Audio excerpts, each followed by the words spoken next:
السلام علیکم۔ وعلیکم السلام جناب۔ جی، اس وقت ہمارے ساتھ محمد حسن الیاس حیدری صاحب موجود ہیں، اور ہمیں خوشی ہے اس بات کی کہ مجھے ان سے سیکھنے کا موقع مل رہا ہے، چونکہ یہ براہ راست غامدی صاحب کے ساتھ 9 سال ہو گئے، تقریباً 10 سال ہونے والے ہیں، ان کے ساتھ رہتے ہیں، ان سے سیکھتے ہیں، ان کے ساتھ شب و روز گزارتے ہیں، اور ہم تو بہت سے سوالات جو ہے وہ سینے میں ہی رکھ لیتے ہیں اور انتظار میں ہی رہتے ہیں کہ غامدی صاحب سے ملاقات ہوگی تو ان سے پوچھیں گے، مگر ہماری خوش قسمتی یہ ہے کہ غامدی صاحب کے جو ہے شاگرد رشید اور ان کے واحد داماد جو ہیں محسن الیاس صاحب، ان سے ہم استفادے کی کوشش کرتے ہیں اور ان سے سوالات کرتے ہیں، اور کافی حد تک جو ہے وہ ہماری جو ہے وہ تشفی ہو جاتی ہے اور رہنمائی ہو جاتی ہے۔ تو میں یہاں آیا ہوا تھا ملائیشیا، ان سے ملاقات ہے اور ان کے بہت ہی قریب میری رہائش ہے۔ میں سوچا کہ اس وقت کا بھرپور فائدہ اٹھایا جائے اور ان سے کچھ سوالات ایسے کیے جائیں جو پاکستان میں خصوصاً جو غامدی صاحب کے حوالے سے ایک پرسیپشن ہے، اگر ایک لفظ میں اس کو بیان کروں کہ غامدی صاحب کو لوگ کہتے ہیں کہ جی وہ تجدد پسند ہیں، یعنی جدیدیت کے جو ہے نا وہ اس کے داعی ہیں، اور اس کی جو ہے نا وہ پاکستان میں جو ہے وہ جدیدیت لانا چاہتے ہیں مذہب کے نام سے۔ حالانکہ مجھے یاد ہے کہ جب 10 سال پہلے میں نے ان پر ریسرچ کی تھی، ان کی کتاب کے اوپر اصول و مبادئ، تو میری رائے ان کے بارے میں اسی وقت ہی تبدیل ہو گئی تھی کہ ان کی جتنی باتیں ہیں ہمارے سلف صالحین سے ہی ماخوذ ہیں، پچھلے لوگوں سے ہی ماخوذ ہیں، کوئی بات ان کی اپنی نئی نہیں ہوتی۔ مگر چونکہ پاکستان میں سمجھتا ہوں حسن الیاس صاحب ایک ہی مذہبی طبقے کی اور ایک ہی سوچ والوں وہ کی، یعنی وہی ڈومینیٹ کرتے ہیں، انہی کے مدارس ہیں، انہی کی مساجد ہیں، انہی کے لوگ خطبے اور تقریریں سنتے ہیں، تو لوگوں کو کوئی دوسری بات دین کی جو ہے وہ عام طور پہ سننے کو نہیں ملتی۔ تو میرے کچھ سوالات تھے، میں چاہوں گا کہ آپ سے باری باری کروں۔ آپ کے ایک تو وقت کا شکریہ بہت بہت۔ بہت بہت عنایت آپ کی، اور میں آپ کا بھی شکر گزار ہوں۔ ہم سب طالب علم ہیں، ایک دوسرے سے سیکھتے ہیں، اور آپ نے بھی ایک بہت لمبا سفر طے کیا ہے۔ خود آپ ماشاءاللہ فاضل ہیں، مفتی ہیں، عالم دین ہیں، اور جیسے آپ نے بتایا کہ آپ نے غامدی صاحب کی چیزوں پہ ریسرچ کی اور اس سے آپ کے نقطہ نظر میں تبدیلی آئی، یہ بہت زندگی کی علامت ہے۔ ہر وہ شخص جو اس بات پر یقین رکھتا ہے کہ وہ اپنے تصورات کو ری تھنک کرے، ری لرن کرے، اس کو کریٹیکلی انالائز کرے، وہ بہت بڑی نعمت ہے اس وقت امت کے لیے۔ تو میں آپ کا شکر گزار ہوں کہ آپ نے اس طالب علم کو موقع دیا۔ بلا تکلف جو سوال آپ پوچھنا چاہیں پوچھ سکتے ہیں۔ تو میری کوشش ہوگی کہ جو سارے سوالات ہیں وہ عام طور پہ جو طبقہ پوچھتا ہے اور جو ایک اس راہ کی طرف ان کو منسوب کیا جاتا ہے کہ وہ تجدد پسند یا جدت پسندی کی طرف وہ گامزن ہیں، اس میں سب سے پہلی جو چیز ہے وہ موسیقی ہے۔ تو اس کے بارے میں آپ بتائیں گے کہ جو دینی نقطہ نظر، جو آپ بھی ظاہر بات ہے ماشاءاللہ یہاں پہ ایم فل کر رہے ہیں، ریسرچ تھیسس کر رہے ہیں، آپ کا نقطہ نظر جو ہے اس حوالے سے کیا ہے؟ دیکھیے، سب سے پہلی بات جو آپ نے عرض کی تھی کہ غامدی صاحب کے بارے میں یہ ایک پرسیپشن ہے کہ وہ تجدد پسند ہیں، دین کو نئے انداز سے پریزنٹ کرنا چاہتے ہیں، اور اصل میں لوگ اس کو یوں بھی کہتے ہیں کہ وہ مغرب نواز محقق عالم دین ہیں۔ مغربی تہذیب کا اس وقت غلبہ ہے، اس میں کوئی دو رائے نہیں ہے۔ تو بہت بڑا طبقہ ہے اس وقت علماء اکرام کا بالخصوص، جو غامدی صاحب کے افکار کو، ان کے نظریات کو، ان کی باتوں کو اسی زاویے سے دیکھتا ہے، اور یہی الزام ان پر لگایا جاتا ہے کہ وہ مغرب نواز ہیں، یعنی دین کی انہوں نے وہ تعبیر کی ہے جو مغربی سوسائٹی یا مغربی تہذیب یا مغربی جو تمدن ہے اس کے لیے قابل قبول ہے۔ اور اس کی وجہ ظاہری بات ہے کوئی اور نہیں ہو سکتی، یہ بالکل سیدھا سیدھا ایک نیت کے اوپر سوال ہے کہ ایک شخص ایسا کیوں کرے گا؟ اس لیے کہ اس نے اس دنیا میں رہنا ہے، اس دنیا میں رہنا ہے تو اس نے دنیا کی طاقتوں سے بنا کے رکھنی ہے۔ طاقت کا اس وقت مرکز مغرب کے اندر ہے، تو دین کی وہ تعبیر جو مغرب کو پسند آئے گی، یقینی طور پہ مغرب اس کی سپورٹ بھی کرے گا۔ تو یہ جو نقطہ نظر ہے یہ ہمارے مختلف علماء اکرام کی طرف سے، دینی مذہبی جو حلقے ہیں، خصوصاً دینی سیاسی جماعتیں ہیں، ان کی طرف سے بھی پیش کیا جاتا ہے۔ تو میں اس پر پہلے مختصر سی دو باتیں عرض کرنا چاہتا ہوں، پھر آپ کا جو سوال ہے براہ راست اس پہ آ جاتے ہیں، موسیقی سے متعلق بھی۔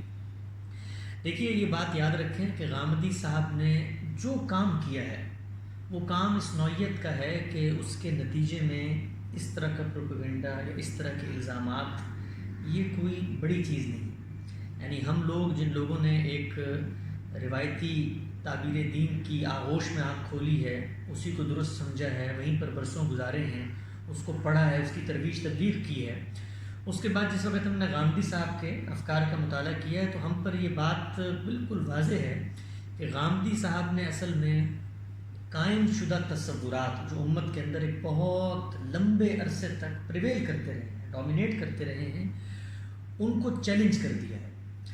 یہ بات آپ یاد رکھیں کہ جو قائم شدہ تصورات ہوتے ہیں وہ محض کوئی علمی مقدمہ نہیں ہوتا جس کے اندر کوئی استدلال ہے اور اس استدلال کو آپ نے چیلنج کیا تو سامنے سے کوئی جوابی استدلال دے دیا جائے گا. قائم شدہ تصورات ایک تہذیب کو جنم دیتے ہیں. وہ تہذیب ایسی تہذیب ہوتی ہے کہ جس کے اندر کچھ ایسے لوگ ہوتے ہیں جو اس تہذیب کے علمبردار بن کے کھڑے ہوتے ہیں، تو ان لوگوں کو ہیروز کا درجہ حاصل ہوتا ہے. ان ہیروز کے ساتھ ایک عام آدمی وابستگی کا اظہار کرنا چاہتا ہے. علماء کرام اس وابستگی کو تقلید کے ذریعے چینلائز کرتے ہیں. اس سے ایک ماحول پیدا ہوتا ہے. اس ماحول کے اندر آپ کسی بھی بات کو جو روایت سے جڑی ہوئی ہو اس کو چیلنج کرنے کی جرت نہیں کر سکتے. تو جس وقت آپ کسی بھی قائم شدہ تصور کو جس کے پیچھے یہ تہذیبی طاقت کھڑی ہو، یہ ہیروشپ ہو، وہ ہیروشپ پھر عقیدت جنم دیتی ہے، اس عقیدت سے عصبیت بنتی ہے، اس عصبیت کا پھر ایک رد عمل ہوتا ہے. تو جس وقت آپ ایک اتنی بڑی جس کو آپ کہتے ہیں پہاڑ کے اوپر سوال اٹھانا شروع کر دیتے ہیں تو پھر اس کے اوپر سے کچھ سنگارے آپ کے اوپر بھی گر جاتے ہیں. تو یہ الزام کہ وہ تجدد پسند ہیں، یہ کہ وہ مغرب کی آئیڈیالوجی کے مطابق دین کو ڈھالنا چاہتے ہیں، مجھ سے اگر آپ پوچھیں بلا تکلف تو یہ بہت چھوٹے الزامات ہیں. یعنی جو انہوں نے کام کیا ہے اس کے نتیجے میں شاید اس سے بڑے الزامات بھی ان پر لگ سکتے تھے کیونکہ کام اس نوعیت کا ہے. وہ جو کام ہے اس کی ڈائنامکس کو بھی سمجھنا چاہیے، اور میں چاہتا ہوں کہ ان کے توسط سے ان طلباء کو، ان لوگوں کو جن کو یہ بات بتائی جاتی ہے وہ بھی اس کو جانیں. وہ کام ایسا کام ہے کہ جہاں پر مطلب ایک بہت بے رحمانہ کام ہے. یعنی اس کام کے اندر آپ کسی سے انفلوئنس نہیں ہو سکتے. جو علم کی دنیا ہوتی ہے اس کے اندر نہ عقیدت چلتی ہے، اس کے اندر نہ کسی کا انفلوئنس چلتا ہے، نہ اس بات سے کوئی فرق پڑتا ہے کہ جس شخص نے بات کہی ہے اس کو خدا کی طرف سے بشارتیں آتی تھیں یا اس کے اوپر اللہ تعالیٰ کی کوئی دوسری غیر معمولی ہے، نہ اس سے فرق پڑتا ہے کہ اس کے دنیا میں کتنے فالوورز ہیں. علم کی دنیا کے اندر ہمیشہ مقدمے کا استدلال زیر بحث آتا ہے. غامدی صاحب نے کیا کیا؟ غامدی صاحب نے یہ کیا کہ ان کے سامنے جب دین پیش کیا گیا تو انہوں نے سب سے پہلے یہ کام کیا کہ جو دین ہے اس کو الگ کیا اور دین کی جو انڈرسٹینڈنگ ہے اس کو الگ کی. اس فرق کو بہت دقت نظر سے سمجھنے کی ضرورت ہے. اس کی وجہ یہ ہے کہ دین کا ایک کانٹینٹ ہے، آپ اس کانٹینٹ پہ الگ سے بحث کریں کہ وہ کانٹینٹ کی اتھینٹسٹی کیا ہے، اس کو اللہ نے اگر ہم تک پہنچایا ہے تو کیوں پہنچایا ہے، جو اللہ نے باتیں کی ہیں ان باتوں کی حکمت، غایت، علت، ریشنل کیا ہے.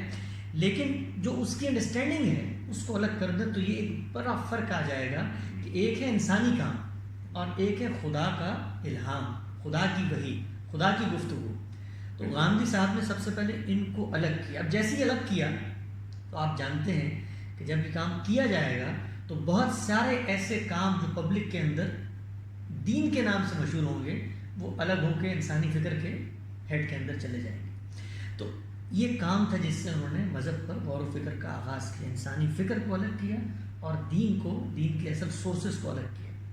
پھر دوسرا کام جو انہوں نے کیا وہ یہ تھا کہ جو انسانی فکر تھی اس کا کریٹیکل انالیسس کیا، اس کا تجزیاتی مطالعہ کیا، اس کا علم کی دنیا میں رکھ کے دیکھا کہ کس کی بات کتنا زور کتنا وزن رکھتی ہے. اب دیکھیں کوئی شخص مثلا اگر دین پر غور کرتا ہے، لوگ عام طور پہ یہ سوال اٹھاتے ہیں کہ یہ کام کیا غامدی صاحب ہی نے کیا؟ مثلا اس سے پہلے کسی کے پاس وہ ٹولز نہیں تھے. غامدی صاحب تو نہ عرب ہیں، نہ ان کو مطلب عربی النزل ہے، نہ زبان ان کی اپنی، انہوں نے تو باہر سے زبان سیکھی. یہ اتنے بزرگ تھے، ان کی تو اپنی زبانیں تھیں، ان کے تو اپنے اس ماحول میں انہوں نے جنم لیا. اور پھر یہ کہ اتنی بڑی تہذیبی روایت، یہ تہذیبی روایت محض اتنے بڑے اذہان اور اتنے بڑے دماغوں پر مبنی ہے کہ یہ سب غلطی کھا سکتے ہیں. تو یہ بھی ایک مقدمہ ہے. تو سب سے پہلے تو اب دیکھیں جب یہ مقدمہ پیش کیا جائے گا تو اس مقدمے کو بھی کیسے ہینڈل کیا جائے گا. کہ پہلی بات تو یہ ہے کہ یہ بات کہ زیادہ اذہان ہوں یا اتنی بڑی تعداد ہو غلطی نہیں کھا سکتی، اس کے پیچھے استدلال کیا ہے. تو استدلال کیا ہے؟ استدلال ایک روایت ہے، لن تجتمع امتی علی الضلالہ، میری امت ضلالت پہ جمع نہیں ہو سکتی. تو آپ اس روایت کا جب انالیسس کریں گے، آپ لوگوں کو بتائیں گے کہ اس روایت میں تو یہ بات بیان ہی نہیں ہوئی.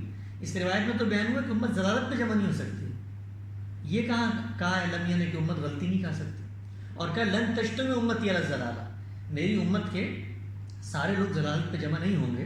اس کا مطلب ہمیشہ کچھ دور میں کچھ لوگ رہیں گے صحیح بات کہیں گے، جو اصلاح کا کام کریں. اب آپ نے اس مقدمے کو بھی کریٹیکلی انالائز کیا، تو وہ پوری بات جو زور لے کر آپ آ رہے تھے ابھی سارے کیسے غلط ہو سکتے ہیں، تو اگر یہ عقلی بنیاد پر تھا تو عقل کے ذریعے سوال کیا جائے گا. مطلب سارے غلط نہیں ہو سکتے. کیوں نہیں ہو سکتے سارے غلط ہو سکتے ہیں. یہ مقدمہ علمی طور پر درست نہیں ہے، عقلی طور پر درست نہیں ہے. اچھا کوئی نئی بات اگر کوئی کہے سب سے مختلف تو وہ غلط ہوگی. مثلا سیب ہمیشہ سے گرتا رہا ہے، تو یہ مقدمہ نیوٹن پہ کیوں نہیں اٹھاتے کہ بھائی سیب آپ ہی میں پہلے گرا جو آپ نے گریوٹی ایجاد کر دی.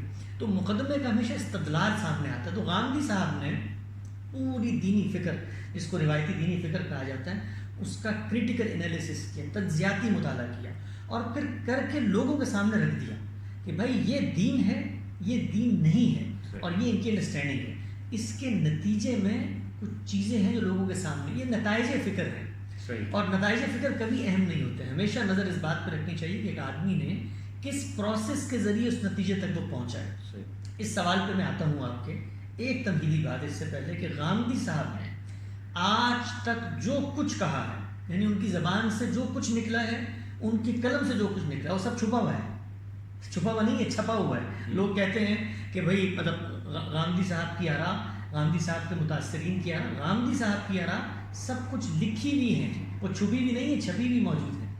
آپ ان کی کسی بھی کتاب کو کھولیں، کہیں سے بھی کھولیں، تو آپ کو ایک بہت بڑے چیلنج کا سامنا کرنا پڑے ہر عالم دین کو. اور یہی میں آپ سے عرض کروں وجہ ہے کہ لوگ غامدی صاحب کی کتاب پر کبھی براہ راست تنقید نہیں کرتے. اس لیے کہ وہ ان کو چیلنج ہی درپیش ہوتا ہے کہ وہ جیسی کتاب کو کھولیں گے، اس کتاب کے اندر اپنی بات، اپنا فہم بیان ہوا ہی نہیں ہے. وہاں پر کیا چیز بیان ہوئی ہے؟ وہاں پر پہلے خدا کی بات بیان ہوئی ہے، اور کہا ہے کہ خدا نے یہ بات کہی، اس کے بعد یہ بات بتائی ہے کہ ہم نے خدا کی اس بات کو ایسے سمجھا ہے. یعنی آغاز یہاں سے نہیں ہوتا کہ میں یہ سمجھتا ہوں کہ موجودہ دور میں مسلمانوں کو مغرب کے ساتھ ہم آہنگی دکھانی چاہیے ہے، اور یہ ضرورت ہے زمانے کی، یہ میری ضرورت ہے، یہ مجھے کیوں لگتا ہے یہ فائدہ مند ہے. نہیں، وہاں پر اللہ میاں کی بات لکھی ہوئی ہے، آیت لکھی. آپ اگر میزان کو کھولیں تو جو بھی بات ہے وہاں پر قرآن مجید کی ایک آیت لکھی ہے. اچھا یہ بات بھی ہو سکتی ہے، غامدی صاحب بھی انسان ہے، کہ بھائی کسی معاملے میں ہر انسان متاثر ہو سکتا ہے، مغربی سے متاثر ہو گئے ہوں، تو ان کی اصلاح کے لیے ناگزیر ہے ان کا ہاتھ پکڑنے کی. وہ کبھی آپ ان کی اصلاح نہیں کر سکتے اگر آپ صحیح جگہ سے اپروچ نہیں کریں گے. ان کی اصلاح کا کیا طریقہ ہے؟ ان کی اصلاح کا طریقہ یہ ہے کہ آپ میزان کھولیں اور کہیں جو قرآن مجید کی آیت آپ نے اوپر لکھی ہے اور اس کے بعد اپنی انڈرسٹینڈنگ بیان کی ہے، یہ دونوں میل نہیں کھاتے. یہ جو آیت آپ نے لکھی ہے، اس لفظ کا یہ معنی نہیں ہے جو آپ نے مغرب سے متاثر ہو کے نکال لی. یعنی ایسے بھی لوگ دنیا میں موجود ہیں جنہوں نے اسی کو منہاج بنا لیا کہ مغربی تہذیب کو سامنے رکھ کر ری انٹرپریٹیشن کی جائے ریلیجن کی. ہو سکتے ہیں ان کی بھی غلطی واضح کرنے کا طریقہ یہی ہے. یعنی وہاں پر بھی ہم ان کو یہ نہیں کہیں گے کہ آپ متجدد ہیں یا آپ مغرب نواز ہیں. ہم ان کو کہیں گے کہ آپ نے مغرب سے متاثر ہو کر یا نہ متاثر ہو کے جو بات کہی ہے اس کا استدلال کیا ہے. استدلال اگر قرآن کی آیت ہے تو اس آیت کا کریٹیکل انالیسس کر کے بتا دیں. تو غامدی صاحب علماء کی وہ مشکل ہے جس کو وہ کبھی حل نہیں کر پائیں گے اگر وہ صحیح طریقے سے اپروچ نہیں کریں گے. اور میں آپ سے یہ بھی عرض کر دوں کہ یہ جو بات کہی جاتی ہے پبلک کے اندر کہ وہ جدت پسند ہیں، مغرب نواز ہیں اور ایسی ایسی باتیں کرتے رہتے ہیں اور انہوں نے نیا دین پیش کر دیا ہے، بہت زمانہ تبدیل ہو چکا ہے. یعنی علماء کی دسترس میں تو شاید وہ چیزیں نہ ہو یا وہ کھول نہ سکے، عام آدمی کی دسترس میں ہے. تو علماء کو بھی یہ چاہیے کہ ان کا عزت، ان کا وقار، اصل میں وہ بھی ہمارے ہی علماء ہیں، ہمارے دین پیش کرتے ہیں.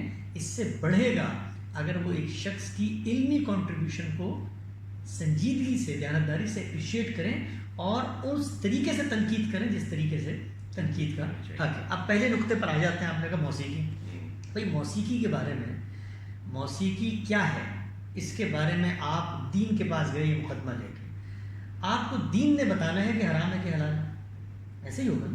یعنی کسی اور شخص نے تو نہیں بتانا. میں اگر مذہب کا نقطہ نظر جاننا چاہتا ہوں, اور یہ بات یاد رکھیں کہ جب ہم مذہب کی بات کرتے ہیں تو ہم نے مذہب کا مطالعہ کیا ہے. مذہب قرآن مجید کا نام ہے, مذہب سنت متواترہ کا نام ہے. اس کو پڑھنے سے مذہب کا آدرش, مذہب کا نصب العین, مذہب کا مقصد واضح ہوتا ہے. وہ جو بھی مقصد ہوگا پھر مذہب جو ہدایات دے گا اس کو وہاں کانسٹنٹ نظر آنا چاہیے. تو ہم نے اگر کوئی ایسا مقصد دریافت کیا ہے مذہب کا جس کے ذریعے موسیقی کو حرام ہونا چاہیے, تو پہلے وہ مقصد سامنے آنا چاہیے اور اس کا پھر اپلائی کرنا چاہیے موسیقی پہ. تو آپ جاتے ہیں جب قرآن مجید کی طرف, تو وہاں ایسا کوئی حکم موجود نہیں. لوگ قرآن مجید کی ایک آیت سورہ لقمان کی اس سے استدلال کرتے ہیں, ناول حدیث, اس کو پڑھ لیں آپ, اس کو پڑھ کے خود قرآن مجید کے اندر رکھ کے دیکھ لیں کہ لحاف کا کیا مطلب ہوتا ہے. قرآن مجید نے اس لفظ کو دوسری جگہ پر تجارت کے ساتھ استعمال کر دیا. جب صحابہ آپ کی بات چھوڑ کے وہاں چلے گئے تو اس میں نہ موسیقی کا ذکر ہے. تو بنا استدلال کیا ہے حرمت کی؟ قرآن کی آیت ہے, قرآن کی آیت تو یہ بات ہی نہیں کر رہی, روایتیں ہیں. تو ان روایتوں کے اوپر غامدی صاحب نے کام کر کے بتا دی. یعنی وہ حدیثیں خود سے نہیں بنائی, ان روایتوں کو ان کے کانٹیکسٹ میں رکھ کے, روایتوں کو جمع کر کے رسول اللہ صلی اللہ علیہ وسلم کی پوری بات کو سمجھ کے بتا دیا ہے کہ موسیقی وہاں پر زیر بحث ہی نہیں ہے. وہاں پر وہ چیز زیر بحث ہے جو مذہب کا مسئلہ ہے, اور وہ ہے تزکیہ نفس. اس وقت آپ کوئی ایسی بات کرتے ہیں جو کسی کو ہرٹ کرنے کا باعث بنتی ہے, کوئی ایسی بات کرتے ہیں جو کسی کی ہجو کا باعث بنتی ہے, تو وہ چیز ہے جو ممنوع ہے. وہ موسیقی میں ہو تو ممنوع ہے, مشاعری میں ہو تو ممنوع ہے. تو غامدی صاحب نے اس کی بھی اصل وجہ, پس منظر ان روایتوں کا واضح کر دیا. تو موسیقی اگر اللہ میاں نے حرام کرنی تھی تو کرتے ہیں وہاں بھی اللہ میاں سے دست پستہ سوال کرتے ہیں کہ کیوں حرام کی ہے. یعنی اس میں کوئی تزکیہ نفس کا پہلو پایا جاتا ہے. جہاں پر پایا جائے گا وہاں ہم بھی کہیں گے کہ ایسی موسیقی نہیں سننی چاہیے جس سے آپ کے نفس کی جو پاکیزگی ہے وہ متاثر ہو. تو موسیقی کے بارے میں غامدی صاحب نے مغرب یا مشرق کو سامنے رکھ کر کوئی کبھی بات نہیں کی, بلکہ جن لوگوں نے حرمت کی بات کی تھی ان کے استدلال کو جانا پہلے, کوئی کہاں سے نکال رہے حرمت. اور پھر یہ یاد رکھیں کہ جس وقت آپ حرمت اور علت کی بات کرتے ہیں تو پھر آپ کو قرآن مجید سے اس کا استدلال لانا ہوتا ہے. قرآن نے بتا دیا ہے کہ حرام کیا چیزیں ہیں, وہ اس فہرست کو جو سورہ انعام میں بیان کر دی گئی ہے اس میں پھر اس کو داخل کرنا ہوگا. تو غامدی صاحب سے اگر موسیقی کو حلال کروانا ہے, اور وہ کروائی جا سکتی ہے, اس میں کوئی دقت کی بات نہیں ہے سورہ اعراف میں, تو پھر اس کے لیے ضروری ہے کہ آپ ان کو قائل کریں کہ بھئی قرآن مجید کی آیت کے لفظ کا یہ معنی ہے جس کے تحت یہ حرام ہوتی ہے, ورنہ وہ اس کو کبھی حرام نہیں مانیں گے. صحیح, بہت اچھی آپ نے وضاحت کی. دوسرا مسئلہ جو ہے وہ تصویر کا ہے. تصویر کشی, اس میں ویڈیو بھی آ جاتی ہے, تصویر سازی بھی آ جاتی ہے, اور یہ ساری چیزیں. تو یہ بھی نقطہ نظر ہے غامدی صاحب کا کہ اس میں کوئی حرج نہیں ہے. ویسے یہ نقطہ نظر تو آج کل غامدی صاحب سے بڑھ کر علماء اکرام کا ہے. مجھے یاد ہے ایک زمانے میں ہم جب جمعہ پڑھنے جاتے تھے تو اس میں یہ روایت سنائی جاتی تھی کہ بھئی تصویر بنانے والا اور اس کے ساتھ قیامت میں کیا معاملہ ہوگا. اور اب صورتحال یہ ہے کہ جمعے کے دن آپ اگر فیس بک کھولیں تو تمام جتنے جمعے ہیں وہ لائیو آ رہے ہیں. اس میں بھی آپ دیکھیں جو غلطی ہوتی ہے اس میں کوئی حرج کی بات نہیں ہے. آپ ایک نقطہ نظر سے دوسرے نقطہ نظر کی طرف سفر کرتے ہیں, اس میں تبدیلی آتی ہے, اس کو اون کریں. اور اون کرنے سے آپ کی عزت کم نہیں ہوگی, بڑھے گی.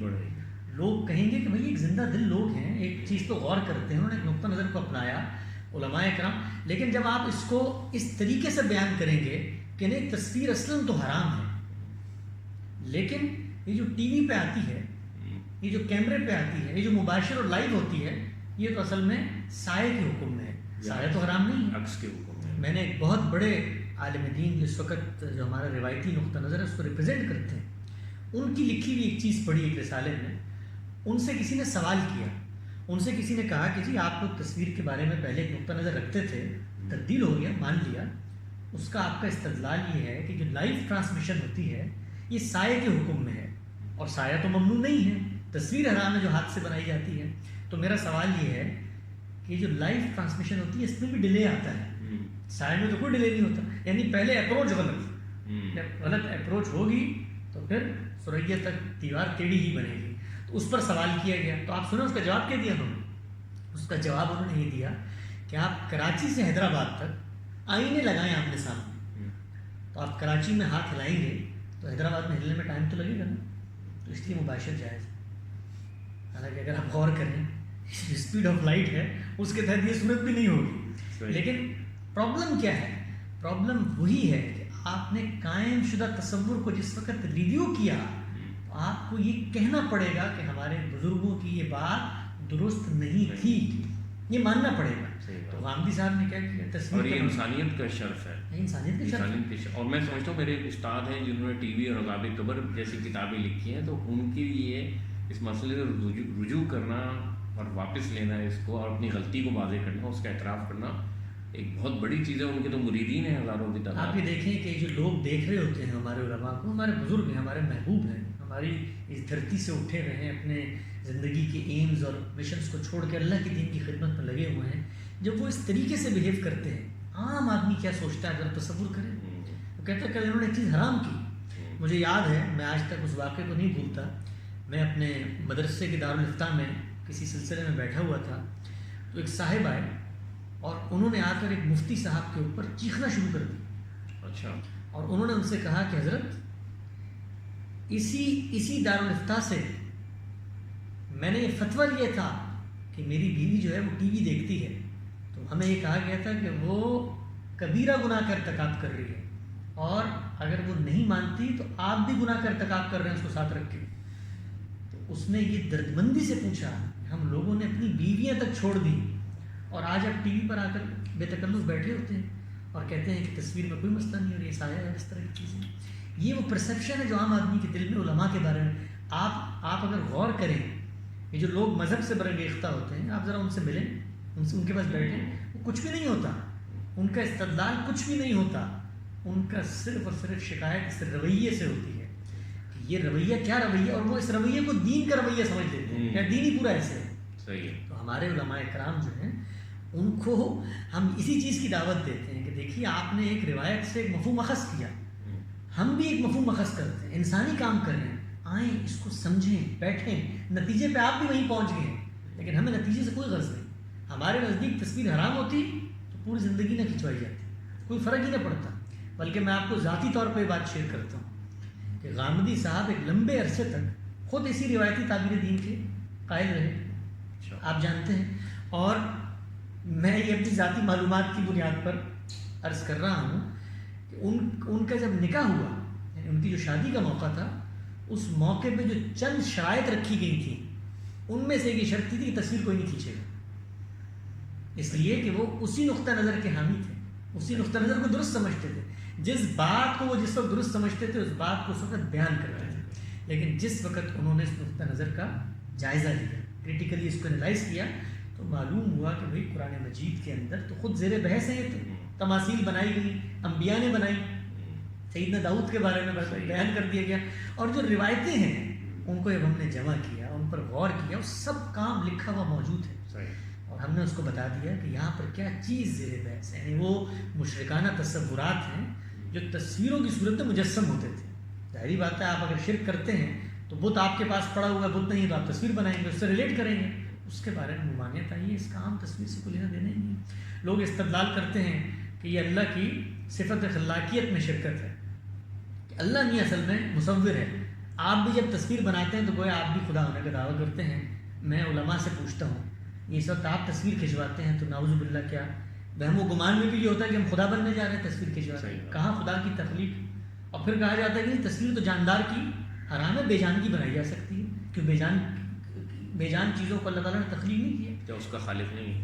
قرآن مجید تو انتم اشد خلقا ام السماء بناها، تم بنانے زیادہ مشکل تھے کہ آسمان بنانا زیادہ مشکل تھا، تو اللہ میرے تو آسمان بنا دیا، آسمان کی تصویر۔ یہ کانٹرڈکشنز ہیں، یہ اس فکر کے اندر یہ کانٹرڈکشن لے کے آپ لوگوں کے پاس جاتے ہیں کہ یہ خدا کا دین ہم آپ کو بیان کر رہے ہیں کہ آسمان کی تصویر بناؤ یہ جائز ہے، میری تصویر نہ بنانا یہ ناجائز ہے، لیکن کیمرے سے بنا لو تو جائز ہو جائے گی، ہاتھ سے بنا لو تو ناجائز ہو جائے گی۔ آپ مجھے بتائیے اس سے مذہب کا کیا چہرہ ہم پیش کرتے لوگ؟ صحیح بات ہے۔ اچھا، تیسرا جو سوال ہے وہ بڑا اہم ہے، اور میں نہیں سمجھتا تھا پہلے تو اس کی اہمیت، مگر جب میرے اسفاق ہونا شروع ہوئی، یورپ وغیرہ اور مشرق وسطیٰ وغیرہ، تو وہاں پہ میں نے دیکھا عام رواج ہے، خواتین ہاتھ ملاتی ہیں اور ہاتھ آگے کر دیتی ہیں۔ پچھلے دنوں رمضان سے پہلے یورپ سے ایک خاتون آئی ہوئی تھی، پراگ سے، چیک ریپبلک سے، تو انہوں نے ہاتھ آگے کر دیا۔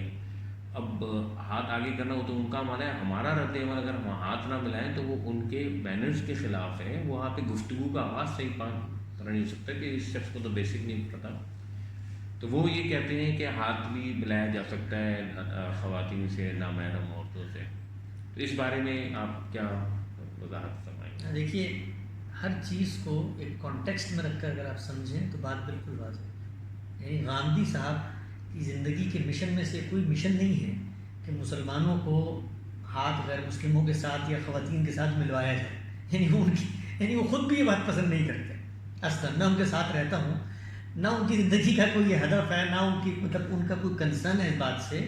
ایک سوال ان سے پوچھا گیا ایک موقع کے اوپر کہ ہمارے علماء اکرام کہتے ہیں کہ اگر آپ نے مصافحہ کیا کسی خاتون سے اور وہ آپ کی محرم خاتون نہیں ہے تو پھر اس کے نتیجے میں بہت سخت عذاب کی وعید سنائی گئی. جب یہ کہا گیا تو ظاہری بات ہے جس وقت آپ ان کے سامنے دین پیش کریں گے تو وہ تو وہی کام کریں گے، انہوں نے پورے دین کے ساتھ کہیں گے. اس کا استدلال کیا ہے؟ کیونکہ دین میرے آپ کے منہ سے نکل کے نہیں بنے گا، دین تو اللہ کے رسول کی سینکشن سے بنے گا. انہوں نے دین دیا قرآن و سنت کی صورت میں. اچھا، لوگوں نے کہا کہ جی ان کی اپنی زندگی کا یہ واقعہ ہم آپ کو بتا رہے ہیں، ٹھیک ہے، کہ انہوں نے ہاتھ ملانا پسند نہیں کی اور آپ کہتے ہیں پسند کیا. یعنی ایک طرف اللہ کے رسول ہیں، ایک طرف گاندھی صاحب ہیں، وہ ہاتھ نہیں ملانا چاہتے اور آپ سے ہم پوچھ رہے ہیں تو آپ رسمی مصافحے کی اجازت دے رہے ہیں، تو اس کا کیا جواب ہے آپ کے پاس؟ تو پھر کیا کیا انہوں نے؟ وہی جو ہمیشہ وہ دین میں کرتے ہیں کہ انہوں نے اس روایت کے کانٹیکسٹ کو نکالا. کہا آپ کی روایت کو تخلیق نہیں کی، بنائی نہیں، کتاب میں موجود روایت کو اس کو پڑھیں شروع سے. کیا کہا ہے؟ یعنی ایک ماحول پیدا ہوا ہے عرب میں جہاں پر رسول اللہ صلی اللہ علیہ وسلم کی زندگی کو اسکینڈلائز کرنے کی کوشش ہو رہی ہے، یہاں تک کہ جو خواتین ہیں ان کو ریپ تک کر دیا گیا ہے. کفار سر پہ کھڑے ہوئے ہیں. خود رسول اللہ صلی اللہ علیہ وسلم کی اہلیہ سیدنا عائشہ تک پر الزام لگے. ایک اس طرح کے ٹینس ماحول کے اندر ایک شخص یہ بات کرتا ہے کہ مجھ سے جس وقت خواتین بیعت کرنے آئیں گی تو پھر میں ان سے ہاتھ نہیں ملاؤں گا. کیوں نہیں ملاؤں گا؟ اس لیے کہ اس کی کریڈیبلٹی کا سوال ہے. یعنی آپ نے کسی خاتون سے ہاتھ ملا لیا اور وہ منافق خاتون تھی اور وہ جا کر باہر پروپیگنڈا کرتے ہیں کہ بھئی ہاتھ تو انہوں نے دوسری نیت سے ملایا تھا، تو آپ بتائیے کیا صورتحال ہوگی نبی کے لیے؟ وہ رسول جس نے سوسائٹی میں کام کرنا ہے. تو آپ صلی اللہ علیہ وسلم نے ایک موقع پر ایک خاص صورتحال میں اپنی پوزیشن کو واضح کرتے ہوئے اپنے اسٹانس کو بتایا کہ میں یہ کام نہیں کروں گا. میں آپ کو بتا سکتا ہوں، ہم نے وہ روایتیں جمع کی، خود رسول اللہ صلی اللہ علیہ وسلم کی کئی خواتین ہیں جو کہتی ہیں کہ مدینے میں کوئی کام کروانا ہوتا تھا آپ کا ہاتھ پکڑ کے آپ کو کھینچ کے لے جاتے تھے، کبھی نہیں کہا میں ہاتھ چھڑوا رہا ہوں. اس لیے کہ وہ پتہ ہے وہ کون خواتین ہیں، وہ وہاں کی خواتین ہیں، وہ ان کو جانتے ہیں، ان کی مطلب ان کے تعلق کی خواتین ہیں، وہاں ان کو کبھی مسئلہ پیش نہیں آیا. تو آپ کو پلٹ کے سوال کرے کہ رسول اللہ نے ایک موقع پہ تو منع کر دیا، دوسرے موقع پہ کس حضور پہ بنوا لیا بھائی؟ تو جب آپ استدلال پیش کرتے ہیں تو آپ کا استدلال غلط ہے. جو چیز دین میں بیان کی ہو کیا ہے؟ پاکیزگی. گاندھی صاحب نے اپنی کتاب میں اختلاط مرد و زن کے آداب بیان کیے، اس میں وہ چیزیں بیان کی، کیا چیزیں ہیں جو آپ نے ملنے جلنے میں پیش نظر رکھنی ہے. مجھ سے کسی نے پوچھا کہ بھائی یہ جو آپ کہتے ہیں کہ رسمی مصافحہ جو ہے اس کی اجازت ہے، لیکن جب میں ملاتا ہوں، میں رسمی مصافحہ کرتا ہوں تو میرے اندر تو مطلب شہوت انگیز جذبات پیدا ہو جاتے ہیں. تو میں نے کہا آپ کے لیے مصافحہ تو مصافحہ آپ کے لیے دیکھنا بھی جائز نہیں ہے. صحیح. اس لیے کہ جو چیز دین کی مقصود ہے وہ تو آپ کے اندر پیدا نہیں ہو سکی. تو رسمی مصافحہ ایک باحیا طریقے سے ایک ماحول کے اندر آپ کا ہینڈ شیک کرنا، اس سے آگے کچھ نہیں ہے. اس کے بارے میں جب آپ استدلال کریں گے کہ یہ حرام ہے تو ہم بتائیں گے حرام نہیں ہے. اب یہ پریکٹس اگر مغرب میں جاری ہے تو مغرب میں جاری ہے، مشرق میں جاری ہے تو مشرق میں جاری ہے، ہمیں اس سے کوئی لینا دینا نہیں. صحیح، بہت اچھی ماشاء اللہ وضاحت فرمائی آپ نے. دوسرا بہت پرانا مسئلہ ہے چہرے کا پردہ. گو کہ میں جانتا ہوں کہ احناف کے جتنے علماء ہیں، ابوبکر جساس وغیرہ، ان کے ہاں پوری ایک چین ہے جو اس کی قائل نہیں ہے. تو مگر چونکہ ہم احناف کے جو علماء ہیں وہ اس کو بیان کرتے ہیں کہ نہیں فطرے کا دور ہے لہٰذا یہ کیا جائے. حالانکہ میں دیکھتا ہوں جن ممالک میں چہرہ کھلا ہوتا ہے جیسے ملیشیا ہے، انڈونیشیا ہے یا ترکی ہے، وہاں کوئی ایسا فطرہ نہیں ہوتا. تو یہ ان کی اپنی ایک ذہن کی ایک شبہ ہے، ایک استدلال ہے. تو چہرے کے پردے کے بارے میں آپ فرمائیے. دیکھیے وہاں بھی یہی معاملہ ہے. جس وقت آپ بر صغیر میں ہم کھولتے ہیں تو آپ کو بتایا جاتا ہے یہ شرعی پردہ ہے اور اس کے اندر آپ نے اپنے چہرے کو نہیں دکھانا اور یہ دین کا حکم ہے. جیسے ہی دین کا حکم کہیں گے تو گاندھی صاحب آ جائیں گے اپنے نشتر وغیرہ لے کر، وہ کہیں گے بھائی کہاں ہے دین کا حکم، بتاؤ ذرا. اس کا آپریشن کر کے بتاتے ہیں ہم کو کہ دین کا حکم ہے نہیں ہے، کہاں لکھا ہوا ہے، کون سا لفظ ہے، اس کا معنی کیا ہے. کس نے اس کا ترجمہ کیا، یہ ترجمہ کیسے آپ نے اخذ کیا ہے، وہ سارے کام انہوں نے اس معاملے میں بھی کیے۔ انہوں نے جو بات بیان کی ہے وہ پردہ اور پردے سے متعلق کوئی اصطلاح اس کا دین سے کوئی تعلق نہیں۔ دین نے جو بات کہی ہے اس کو کوالیفائی کرنا پڑے گا قرآن مجید کے ذریعے۔ قرآن مجید کو آپ پڑھتے ہیں، سورہ نور کے اندر اللہ تعالیٰ نے وہ آداب بیان کر دی ہیں۔ 3 چیزیں ہیں، 2 مشترک ہیں عورت اور مردوں کے لیے، اور ایک صرف عورتوں کے ساتھ خاص ہے۔ آپ نے باحیا نظر کے ساتھ ملنا ہے، یعنی دل کے اندر وہ جذبات ہو، عفت کے، حیا کے، پاکیزگی کے، ماڈسٹی کے، جس سے آپ کی جو اصل چیز ہے۔ تو جب آپ ملیں تو نظریں جو ہیں وہ خد و خال کا جائزہ لینے والی نہیں ہونی چاہیے، تاڑنے والی نظریں نہیں ہونی چاہیے، اور ہر کوئی جانتا ہے کہ وہ نظریں کیا ہوتی ہیں۔ تو یہ روک دیا کہ بھائی یہ صورتحال دونوں طرف روک دیا، یہ کام نہیں کرنا، پاکیزگی اختیار کرو۔ کیوں؟ کیونکہ دین کا مقصد نصب العین آتش پاکیزگی ہے۔ اس کے بعد بتایا کہ اپنی شرمگاہوں کی حفاظت کرو۔ حفاظت کا کہا گیا، حفاظت کا مطلب یہ کہ ان کی نگرانی، ان کی نگہداشت، ان کو ان تک پہنچنے کے مقدمات پہ بھی پہرا بٹھا دیا جائے، لہذا شرمگاہیں چھپائی جائیں گی۔ دونوں طرف یہی حکم ہے۔ تیسرا حکم خواتین کو دیا گیا کہ آپ نے اگر زینت کی بھی ہے، زیور پہنا ہوا ہے، تو پھر ہاتھ پیر چہرے کے الا ما ظہر منہا، جو چیزیں ظاہر ہو جاتی ہیں، عادتاً ظاہر ہوتی ہیں، ان کے علاوہ کوئی چیز آپ نے ظاہر نہیں کرنی۔ گویا اگر آپ نے سینے پہ زیور پہنا ہوا ہے تو اب اس جگہ کو چھپنا ہے۔ تو یہ وہ حکم تھا جو قرآن نے دیا ہے۔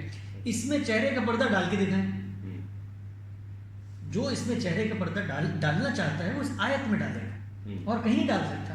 تو اس آیت میں نہیں ڈالا جا سکتا، اس لیے پھر لوگ سورہ احزاب کی ایک دوسری آیت سے یہ استدلال کرتے ہیں کہ وہاں جلباب کا حکم دیا گیا، مسلمان خواتین کو کہا گیا کہ آپ اپنی اوڑھنی اپنے چہروں پر گرا دیں، تو پھر اپنے اوپر ڈال لیں، اوپر ڈالیں کا لفظ تو وہاں بھی نہیں۔ تو اس استدلال وہ یہ پیش کرتے ہیں، جب اوپر ڈالنے کا کہا گیا گویا جلباب تو وہی کپڑا ہوتا ہے جو جھکا ہوا ہوتا ہے، تو اب آپ کے چہرے ڈھک جائیں گے، یہ استدلال ہے۔ تو جیسے ہی وہ استدلال کیا جائے گا تو سوال ہوگا کہ بھئی یہ کہاں لکھا ہوا ہے، اس سے پچھلی آیت میں کیا ہے، اس سے اگلی آیت میں کیا ہے، زیر بحث مضمون کیا ہے، مخاطبین کون ہے، صورتحال کیا ہے۔ تو جیسے ہی آپ پڑھتے جائے حکم دیا، اگلی آیت میں کہ اس لیے کہ تم پہچانے جاؤ، فلا یؤذین، تمہیں اذیت نہ دی جائے۔ کیوں نہیں اذیت دی جائے؟ کہ اس زمانے میں مسلمان خواتین کے ساتھ یہ صورتحال پیدا ہو گئی کہ ان کو ریپ تک کرنا شروع کر دیا گیا، تو بتایا گیا کہ ان کی نمایاں نشانی ہو جائے، اور یہ کسی کے پاس عذر نہ رہے کہ میں نے تو لانڈی سمجھ کے یہ کام کر دیا تھا۔ تو چہرے کا پردہ مغرب کے اندر ہو، اور آپ نے اس طرح شروع میں بیان کر دیا کہ ہمارے علماء کرام پوری بات نہیں بیان کرتے، خود وہ بتاتے ہیں۔ آپ اگر فقہ کی کتابیں کھولیں، کہتے ہیں چہرے کا پردہ ہم نے قرار دیا ہے سد ذریعہ کے اصول پر، پریونٹیو میجر کے اصول پر۔ سوال یہاں یہ پیدا ہوتا ہے کہ اللہ نے جو اختلاط مرد و زن کے آداب بیان کیے ہیں وہ بھی پریونٹیو میجر کے طور پہ کیے ہیں، یعنی کسی سے ملتے ہوئے مثلا آپ کی نگاہ اگر با حیا نہیں رہی تو اس کا کوئی نتیجہ نکلے گا نا، تو پہلی روک دیا کہ نگاہ کو با حیا بناؤ۔ یا مثلا تم نے زینت کی بھی ہے، آپ کے زیور سے کوئی اثر پیدا ہو سکتا ہوگا نا مجھ پہ، اس لیے روک دیا پہلے کہ اس کو چھپا لو، زیور کو چھپا لو۔ یہ جس معاملے میں اللہ نے پریونٹیو میجر لے لیا ہے اس میں میں کیسے لے سکتا ہوں مزید؟ صحیح، یعنی اللہ تعالیٰ نے پریونٹیو میجر کی حد طے کر دی ہے، جہاں فتنہ پھیلنے کا اندیشہ تھا وہ روک دیا وہاں پہ، اور پھر فتنہ پھیلتا ہے تو پھر بہت سارے سوالات، فتنہ عورت کے چہرے سے بھی پھیلتا ہے، مرد کے چہرے سے بھی نہیں پھیلتا، یعنی ہمارے تو بہت بڑی تعداد ہے، جی ہاں، ہر دور میں رہی ہے۔ مجھے یاد ہے جب میں حفظ میں تھا تو ہمیں پابندی تھی، کیا کہتے ہیں، ہم داڑھی والے لڑکوں سے ہاتھ نہیں ملا سکتے، بات نہیں کر سکتے، کہ ہم امرد میں شمار ہوتے تھے، وہ جن کی داڑھی نہیں آئی، وہ وہاں پر آپ کا پردہ بھی انہوں نے قرار دیا، تو جیسے ہی پردہ قرار دیا جائے گا تو اس کے اوپر سوال ہوگا۔ تو یہ مغرب مشرق کا تعلق نہیں ہے، یہ خدا کے دین کا مسئلہ ہے، اور خدا کا دین جو ہے وہ کوئی مطلب کیلنڈر کا کھیل نہیں ہے، وہ یہ برائی کا غلہ نہیں ہے، اس کو یہاں سے اٹھایا وہاں سے اٹھایا، یہاں حرام یہاں حلال، بھائی خدا کی طرف منسوخ کر کے ایک بات کر رہے ہیں، پہلے واضح کریں خدا نے کہا ہے، اور پھر کہیں نہیں خدا نے نہیں کہا، ہم کہتے ہیں، اور ہمارا یہ استدلال ہے۔ تو پھر آپ کا استدلال آپ کا انسانی فہم ہے،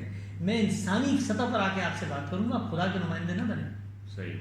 اور وہاں تو میں دیکھتا ہوں مدارس میں ایسی سختی ہے کہ ہاتھوں میں دستانے اور آنکھوں پر کا بھی ایک شیڈ ہوتا ہے، وہاں تو بہت اس کی شدت و سنگی ہے، گو کہ وہاں کے میں کئی علماء کو جانتا ہوں کہ جن کے گھروں کے اندر جو ہے نا اس طرح کی عورتیں چہرہ بھی کھولتی ہیں، دیور جیٹ وغیرہ آپس میں بیٹھ کے باتیں بھی کرتے ہیں، کانٹریڈکشن ہے، وہی چیزیں ہیں کہ جن کو ہمیں سمجھنا چاہیے۔ اگلی بات جو ہے وہ ذرا آپ یہ سمجھ سکتے ہیں کہ وہ تھوڑی سی سیاسی سطح پر ہے، کہ مغربی جمہوریت جو ہے، ہم تو یہ سنتے آئے ہیں تنظیم اسلامی والوں کا بھی موقف اور بہت سے علماء کا بھی، اسلام جو ہے اس لیے آیا کہ دین کا نفاذ کرے خدا کی زمین پر، خدا کا نظام، کچھ نہیں، باقی کچھ نہیں، جمہوریت نہیں اور دیگر چیزیں نہیں.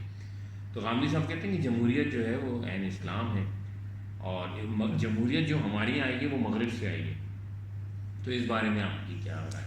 دیکھیے، پھر وہی کام کریں گے جو شروع سے ہم کرتے چلے آئے ہیں کہ جس وقت غامدی صاحب کی بات کریں گے ان کے ساتھ بھی ہم وہی معاملہ کریں گے جو وہ دین کی باقی فکر کے ساتھ کرتے ہیں.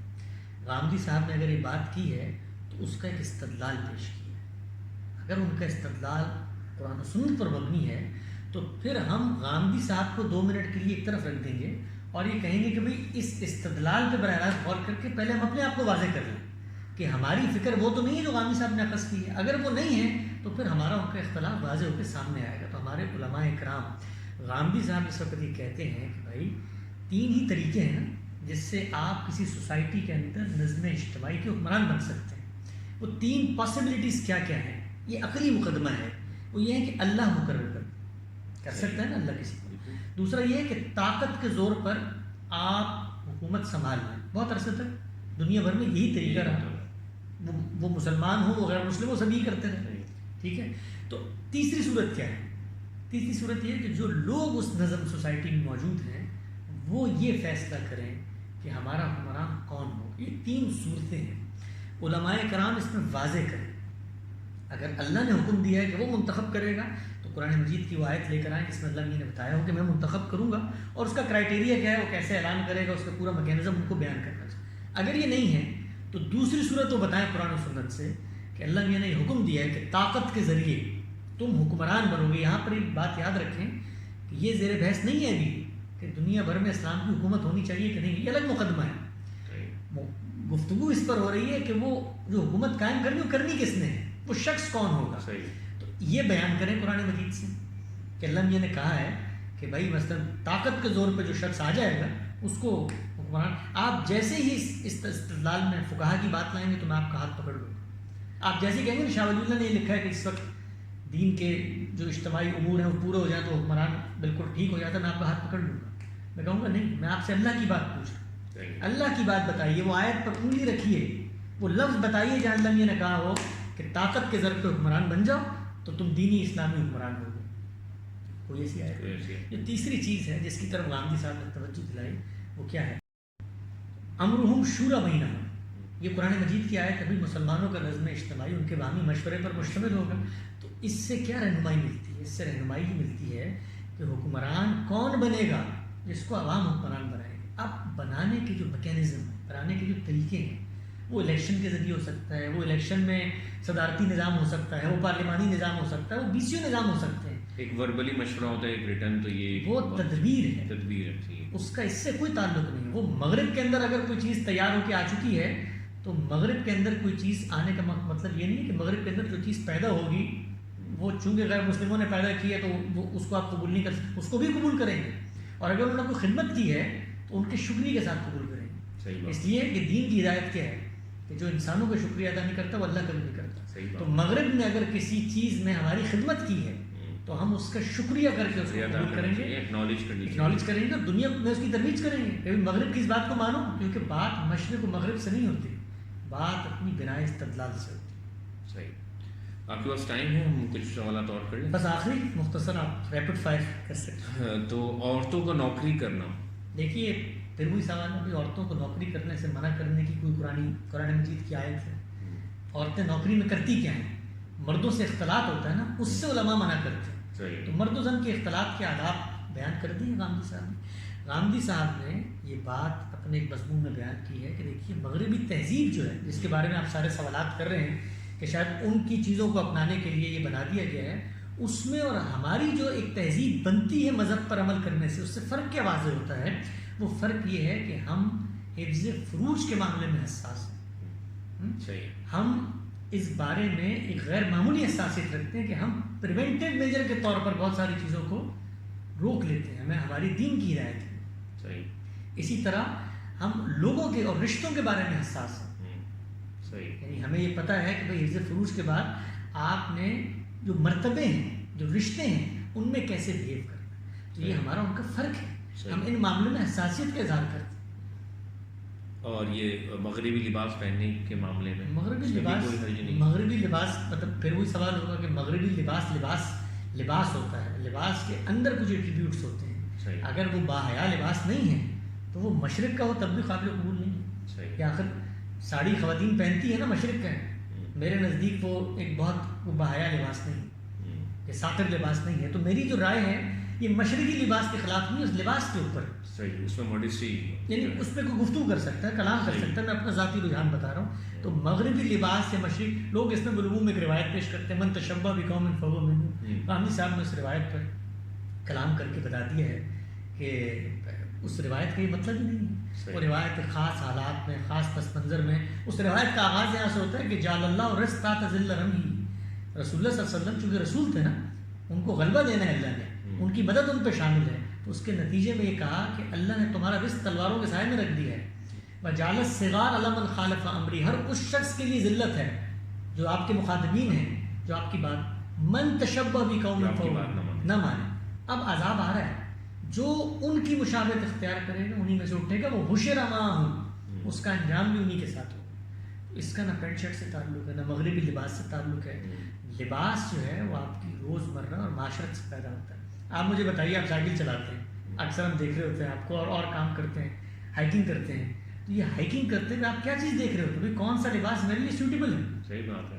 آپ کمیز شلوار ہوگی وہ پہیے میں ٹک سکتی ہے، تو آپ کمیز ہی سنبھالتے رہیں گے نا. تو اس کا تعلق آپ کے تمدن سے، آپ کی ضرورت سے. آج اس وقت مغرب نے پوری دنیا میں اپنے لباس کو بنوا دیا ہے. اس کی وجہ کیا ہے؟ یعنی چین جو ہے، بظاہر آپ کو لگتا ہے کہ مغرب کے ساتھ اور چین کا آپس میں ایک تہذیبی ٹکراؤ ہونے جا رہا ہے، معاشی ٹکراؤ ہونے جا رہا ہے. لباس پورا چین مغربی پہنتا ہے، کیوں؟ کیونکہ وہ ان کی ضرورت کو پورا کرتا ہے. دین میں، مذہب میں کوئی اخلاقی اصول ہوگا جس سے روکا جائے گا. لباس اور جامہ زیبی کے حوالے سے دینی اخلاقی اصول وہی ہے کہ آپ نے شرمگاہوں کی حفاظت کرنی. اسی سے ریلیٹڈ ہے، میں آخری سوال کروں گا کہ غیر قوموں کے تہوار، جو کہ آپ نے وہ روایت نقل کی ہے کہ من تشبہ بقوم فہو منہم، تو اس میں ویسے بھی قیامت میں اور اٹھنے کا کہیں ذکر نہیں ہے. تو یہ تہوار کے حوالے میں تہوار ہم منا سکتے ہیں ان کے، جیسے مذہبی تہوار ہیں ان کے خصوصاً، یا ان کی جو ہے وہ معاشرتی تہوار ہیں، سالگرہ ہے، دیگر وغیرہ چیزیں. دیکھیے یہ شادی کے موقع پہ مہندی اور اپٹن کی دعوت ہے، یہ بہت کامن ہے ہماری. دیکھیے اس میں دو چیزوں کو پیش نظر رکھنا چاہیے، اور میں اپنی طالب علمانہ آراء کا اظہار کر رہا ہوں. غامدی صاحب نے اپنا پورا نقطہ نظر اپنی کتابوں میں لکھا ہوا ہے. ہمارے یہاں یہ بھی بہت ایک تاثر لوگوں نے قائم کر لیا ہے کہ لوگوں کے مطلب یہ ہمارا کوئی فرقہ نہیں ہے جس میں کوئی ترجمان ہو اور ایک ہی لائن میں بات کر رہا ہوں. میرا اپنا اسلوب، میرا اپنا اظہار، میرا اپنا علم، میری اپنی انڈرسٹینڈنگ ہے جس کو میں آگے بیان کرتا ہوں. تو میرے جو میں نے سمجھا ہے ان کی فکر کو سامنے رکھ کے، وہ یہ ہے کہ یہ کچھ چیزیں ایسی ہوتی ہیں جن کا تعلق معاشرت سے ہوتا ہے، اور معاشرت سے متعلق چیزوں میں آپ کو اپنی نسلوں کی تربیت، ان کی پرداخت میں کچھ حساسیتیں قائم کرنی ہوتی ہیں. لہٰذا میں اپنے بچوں کے معاملے میں جس طریقے سے یہ حساسیت قائم رکھوں گا کہ وہ کسی ایسی مجلس میں نہ جائیں جہاں پر چور چکے بیٹھے ہوئے. کیوں؟ کیونکہ چوری کی اخلاقی برائی ہے نا. تو میں اپنے بچوں کے اندر یہ حساسیت پیدا کروں گا کہ وہ ایسی مجالس سے بھی دور رہیں، نفرت نہ کریں ان سے، دور رہیں، یا ان میں جائیں تو اس حساسیت کے ساتھ جائیں کہ جو کام یہاں پر ہو رہا ہے یہ کام ٹھیک نہیں. آپ وہاں کیوں جا رہے ہیں؟ اس لیے کہ آپ ایک معاشرے میں رہتے ہیں، آپ کے ساتھ لوگ ہیں، آپ ان کی خوشیوں غمیوں میں شریک ہوتے ہیں. تو بہت سارے ایسے تہوار جو مشرکانہ بنیادیں رکھتے ہیں، اصلاً مشرکانہ بنیادیں رکھتے ہیں، اسی پر قائم ہیں. یہ فرق بھی ملحوظ رہے کہ بہت سارے تہوار تھے جو شروع تو مشرکانہ توہمات سے ہوئے، لیکن اب وہ اس پر قائم نہیں ہے. اب وہ ایک سیلیبریشن اور فیسٹیول بن چکا ہے، ان میں کوئی مسئلہ نہیں. لیکن ایسے تہوار تو ان میں ہماری شرکت اس حساسیت کے ساتھ ہونی چاہیے کہ یہاں خدا کے نام پر ایک جھوٹ بولا جا رہا ہے. یہ ایسے ہی ہے کہ میرے نام پہ اگر جھوٹ بولا جا رہا ہو کسی مجلس میں تو میں وہاں کس نفسیات کے ساتھ شریک ہوں. تو ہمیں اس نفسیات کو زندہ رکھ کر غیر مسلموں کے ان تہواروں میں شریک ہونا چاہیے یا شرک کیا جا رہا ہے. اس کے علاوہ جو فیسٹیول اور کلچرل چیزیں ہیں جو ان کے ماحول، ان کے کلچر سے پیدا ہوتی ہیں، اس میں وہی مسئلہ ہے. کوئی اخلاقی پرابلم ہوگا تو نہیں شریک ہوں گے. وہ تو آپ مسلمانوں کی مجلس میں بھی شریک، کوئی اخلاقی پرابلم نہیں ہے تو ہم اس میں شریک ہوں گے. اور یہ بات یاد رکھیں کہ شرکت جو ہے وہ کسی کے نقطہ نظر کو انڈوس کرنا نہیں ہوتا. وہاں پر بھی جہاں شرک ہو رہا ہے وہاں میری شرکت میری حساسیت کی وجہ سے، میں وہاں جا رہا ہوں تو میں اس کے شرک کو انڈوس نہیں کر رہا. یہ چیز ہے.